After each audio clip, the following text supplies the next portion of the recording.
Okay, so, this time you sent us something pretty dense. Yeah. It's a research paper, and the title alone is like a whole mouthful. I know, right.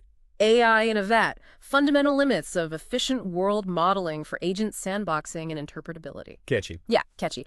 It's by Rosas, Boyd, and Baltieri. Okay. But, even though it sounds super technical, this core idea, it's really gripping. It is. We're like not just diving into how AI understands the world to get better, like at doing its tasks and stuff, Right. but how we can actually create these simplified virtual worlds. Mhm. Think of them as like AI testing grounds. Yeah. So that we can understand AI, evaluate it, and make sure it's safe. Yes. Before we let it loose in the real world. Absolutely. And I think what's particularly fascinating about this paper for you is like this shift in perspective. Yeah. It's not just about making AI better, faster, stronger. Right. It's about making it transparent and predictable. Mm-hmm. Like for us, the humans. Right. We got to know what it's doing. Exactly. So you can trust it. Yeah. And the inspiration for this, as the paper notes, is actually that classic brain in a vat thought experiment. Oh, wow. That idea that our reality could all just be a simulation. Trippy. Right. So these researchers, they're taking that concept and saying, well, what if we build our own simplified, controlled simulations to really put AI through its paces? So it's like we're creating these little AI playgrounds where we Right. can watch them, we can study them, we can poke and prod them a little bit. Safely. Safely, yeah. Yeah. And for this deep dive, our mission really is to kind of unpack all the baggage that comes with this, all the trade-offs, the limitations, but also the really exciting possibilities when we're building these AI world models. Yeah. And we want to make sure you come away with like a clear understanding and maybe even some aha moments without getting bogged down in like the really heavy technical stuff. Yeah, because it can get pretty intense, this paper. It can. So we'll focus on the key areas that the paper highlights. Okay. First, that inherent tension, right? Between how efficient a world model is Right. and how easily we can actually wrap our heads around it. Understand it. Yeah. Understand it, right? Yeah. Then we've got the different approaches for actually building these models, focusing on things like how much memory they use, how well they can learn, how we can trace back like where things went wrong. If the AI does something we don't want it to do. Especially that. Yeah. Especially that. Yeah, that's important. Yeah. And finally, we'll touch on these concepts of forward and reverse interpretability. Okay. Sounds good. All right, so where should we even start with all this? Well, I think we should jump right into that central tension you mentioned. Okay, yeah, the efficiency versus interpretability. Right, because, one of the key things to remember is if we tried to build world models that perfectly mirrored reality, Yeah.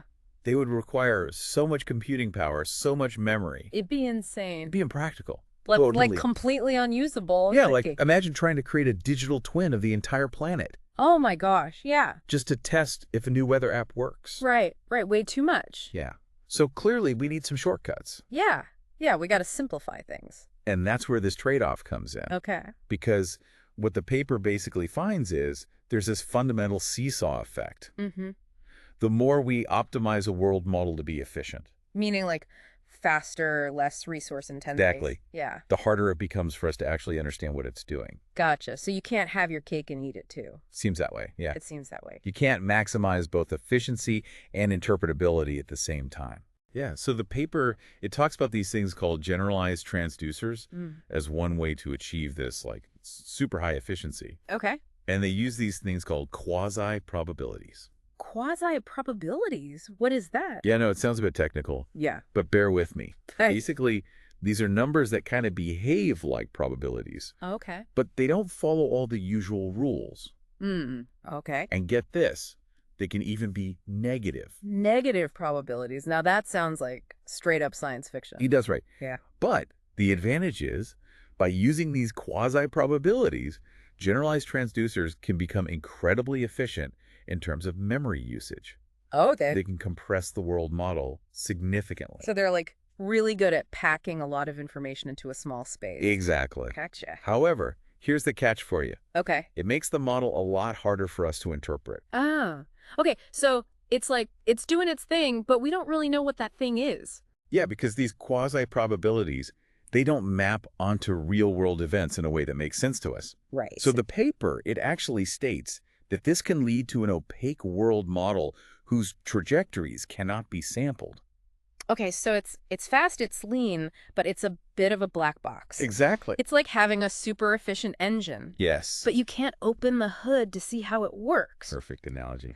And the paper even makes this fascinating connection to Kantian noumena. Oh, wow. You know, the idea that things in themselves are beyond knowledge. Deep.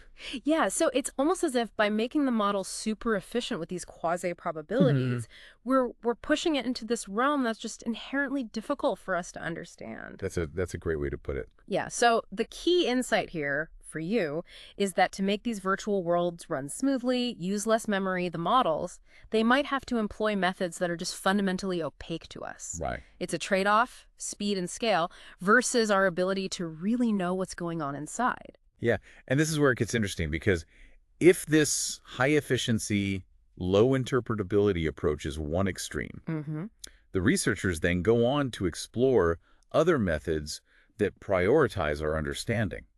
Okay, so there are other ways to build these world models. Exactly, even if those ways might require a bit more computational horsepower.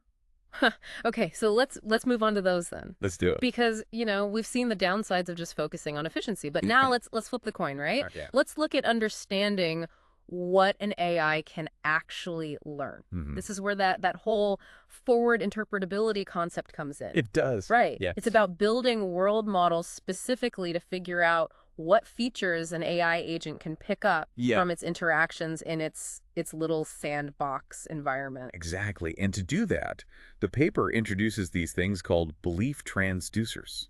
Belief transducers? Yeah. Think of them as models that track the AI's own beliefs about its world. Okay, so it's not necessarily like what's actually true in the world, it's what the AI thinks is true. Exactly. It's the AI's internal map of its playground. Gotcha. And that map can be, wrong. Oh, absolutely. It can be inaccurate. Yeah, it's the AI's best guess based on its experience so far. And these beliefs, they're constantly being updated, yes, right? All the time. As the AI takes actions and sees what happens. Exactly. And the paper mentions Bayesian prediction here. Right. So it's like the AI is constantly refining its internal probabilities based on the new information it gathers. Precisely. Okay, so we've got these belief transducers tracking the AI's internal map. Yeah. And now, here's where things get really interesting. Okay. The paper talks about this thing called the ϵ-transducer. Yes. And this is a big one. It is. So try to break this down for me, because this is where I started to get a little lost. Okay, sure. So the ϵ-transducer, it's basically a method for building a world model. But here's the kicker.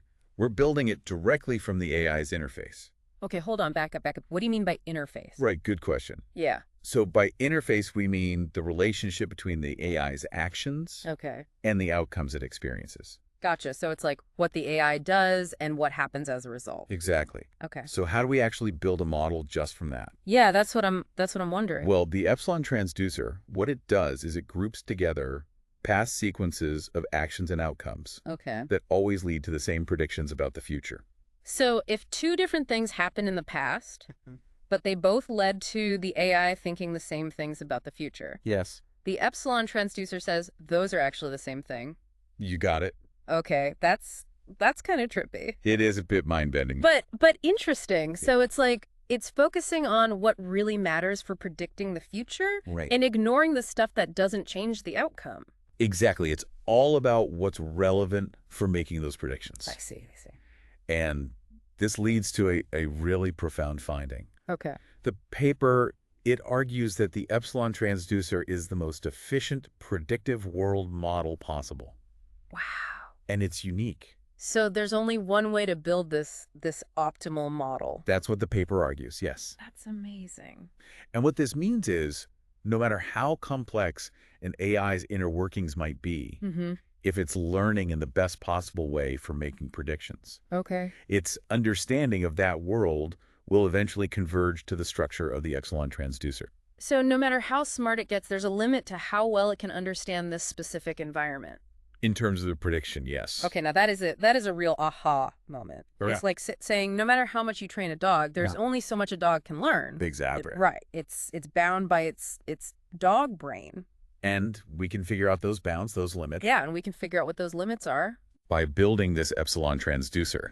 That's really cool. It is. So for you, this means that even if an AI is using some super complex reasoning, the way it learns and predicts has a ceiling in a given environment. Yeah. And we can map that ceiling out. Using the ϵ-transducer, yes. That's huge. It is, and it gives us a baseline Yeah. for understanding its capabilities, its limitations. In that specific little sandbox world, right? Exactly. In that specific vat. In that vat, yeah. It's like we can finally see the boundaries of what's knowable and predictable for that agent.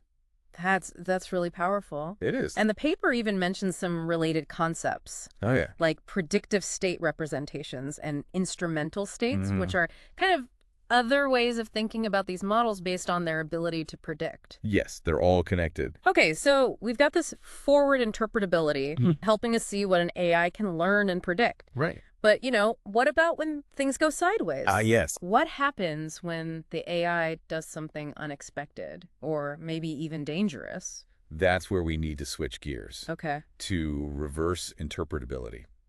Okay, so instead of trying to see into the future, we're trying to reconstruct the past. Precisely. We need to figure out why things went wrong. And how do we do that with a world model?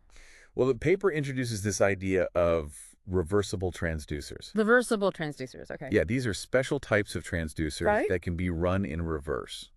What do you mean run in reverse? So, a normal transducer, it describes how the world state changes over time. Yeah, from the past to the future? Exactly, based on the actions that are taken. Right. But a reversible transducer, Yeah. it has this extra ability. Okay. It lets you go back in time. Whoa, hold on. Time travel. Not exactly, but in the model, yes. Okay. You can infer the past state from the future state and the action that happened. So it's like rewinding the simulation to see what led to a specific outcome.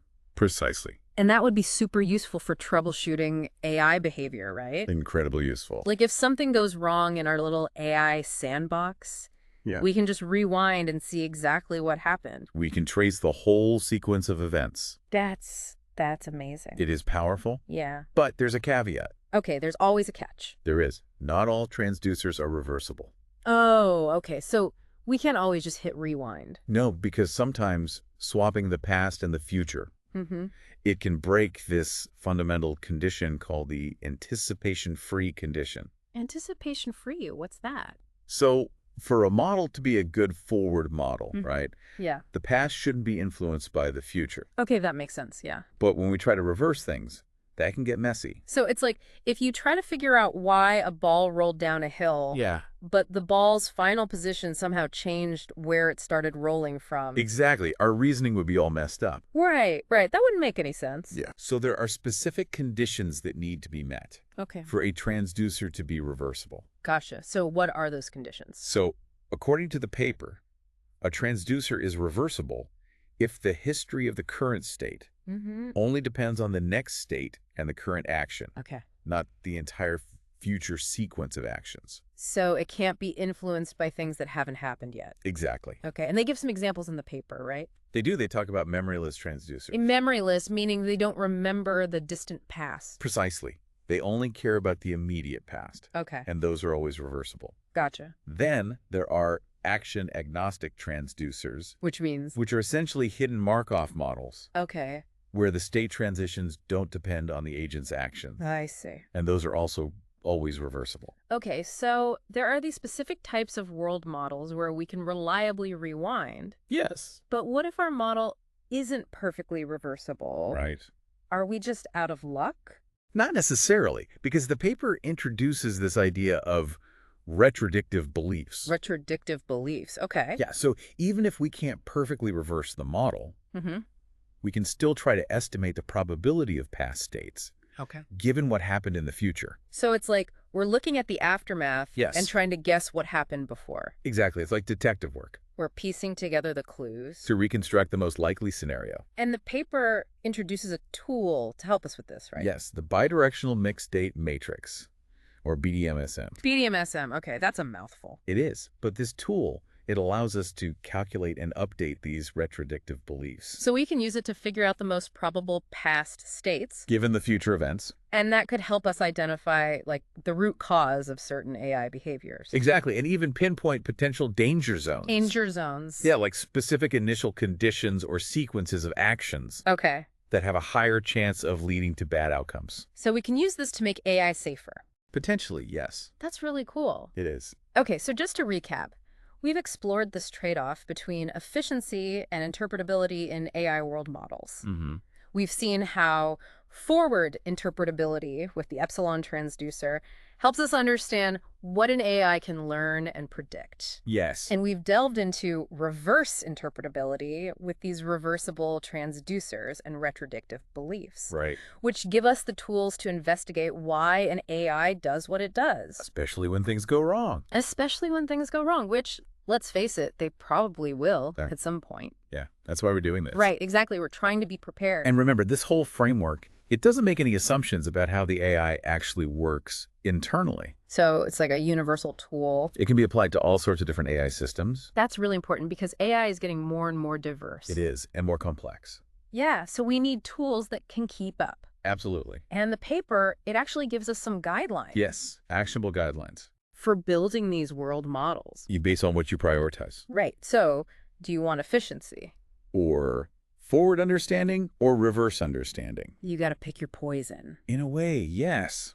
And they also point to some exciting directions for future research. Oh, yeah. Like relaxing the requirement for perfect reconstruction and exploring these things called approximate homomorphisms and bi-simulation, which honestly, I don't fully understand. Yeah, they're pretty technical. But, you know, the gist is they're looking for more practical ways to model these complex systems. Exactly. And another area is leveraging the compositional structure of the world. Which, again, sounds complicated. Yeah. But the idea is to make these models more efficient, more scalable. Right, because the world is inherently structured. Yeah, it's not just random chaos. Exactly. So we should be able to exploit that structure to our advantage. And this research, it's really bridging the gap between, like, so many different fields. Period. We've got reinforcement learning, control theory, computational mechanics. All coming together. Yeah, and it's giving us this unified way of looking at both the environment and how the AI learns and interacts with it. And it even touches on the Umwelt. The Umwelt. Yeah, the internal world of an agent. Okay, so it's not just about how the AI sees the real world. Right. It's about its own, like, internal representation of the world. Exactly. Its own subjective reality. Wow, that's getting pretty deep. It is. So this has been a truly fascinating deep dive. It has. It really makes you think about the challenges. And the potential. Yeah, of making these increasingly sophisticated AIs safe and understandable. Absolutely. So for you listening, think about this. Okay. Given everything we've talked about today about these limits and trade-offs, how might these things shape the future of AI? Good question. How do we design AI? How do we regulate it? Yeah. Do we prioritize efficiency over interpretability or vice versa? It's a tough question. It is, and it has huge implications for how AI aligns with human values, how we ensure it's safe and beneficial.